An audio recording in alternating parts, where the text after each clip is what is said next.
جب تک انسان دوسرے کی جگہ پر کھڑا نہ ہو اسے پوری بات سمجھ میں نہیں آتی۔ کسی دوسرے کی خوشیاں صرف اس وجہ سے خراب نہ کرو کیونکہ تم اپنی نہیں پا سکے۔ جب لوگ لکھنا سیکھ جائیں گے تو مختصر لکھا کریں گے، اور جب بولنا سیکھ جائیں گے تو اکثر خاموش رہا کریں گے۔ وہ حقیقی امن اور بلوغت کا زمانہ ہوگا۔ اکثر اوقات سچ کڑوا نہیں ہوتا، سچ بولنے کا انداز کڑوا ہوتا ہے۔ ہم سچ بولنے کے ساتھ ساتھ دراصل دوسرے کو ذلیل کر رہے ہوتے ہیں اور توقع رکھتے ہیں کہ ہماری ذلیل کرنے کی حرکت کو صرف سچ سمجھا جائے۔ اللہ تعالیٰ دکھ بھری داستان کو بڑے دھیان سے سنتا ہے، کچھ غم مٹا بھی دیتا ہے، کچھ الجھنیں سلجھا بھی دیتا ہے، لیکن اگر سارے غم ہی سلجھ جائیں تو آدمی اور اس میں بات چیت بند ہو جاتی ہے۔ ہر انسان کے اندر دو بھیڑیے ہوتے ہیں، ایک اچھائی کا، دوسرا برائی کا۔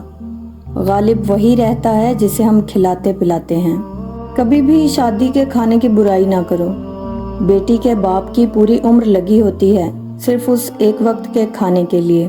بار بار آنسو صاف کرنے سے بہتر ہے کہ زندگی سے اس کا ہی صفایا کر دیں جو آنسوؤں کا سبب بن رہا ہے۔